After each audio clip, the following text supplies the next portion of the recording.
Irumini Jiba Mikey, Legendi Pose, Rosamere, you become kings to them, you Maxas.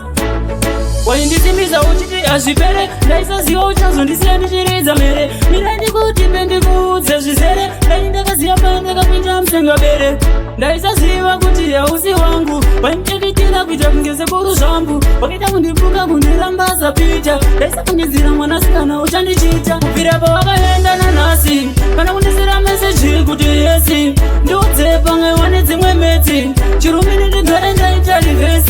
Baby, Pirabaga and Ananasi. Kana wanezira message kudesi ndo tsepange wanetsi mwemeti imbini galenda ijari vesi ndaikunda wani mesi masokasiya wandigwina nemageti kundisiya ndisina kana sheti kundisiya uchichiva nepenzi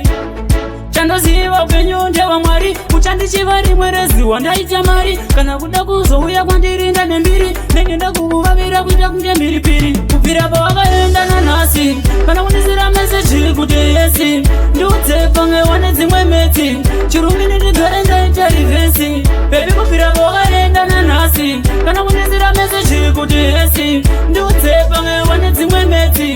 imbi ndigare ndaita rivhesi waindisimbisa uchiti azvipere ndaisaziva uchazondisiya ndichiriza mere mirandi kuti pendikuudze zvizere dai ndakaziva paindakakuita musengabere ndaisaziva kuti hausi wangu waindikitira kuita kunge sekuru zvambu wakaita kundipuka kundirambasa pita ndaisakundidzira mwanasikana uchandichita kupira pawakaenda nanhasi kana kundisira meseji kuti yesi ndiudzepange wane dzimwe meti chirumini ndigare ndaita rivhesi bebi kupira pawakaenda nanhasi kana kundisira meseji kuti yesi ndiudzepange wane dzimwe meti imbi ndigare ndaita rivhesi ndaikunda wani mesi masokasiya wandigwina nemageti kundisiya ndisina kana sheti kundisiya uchichiva nepenzi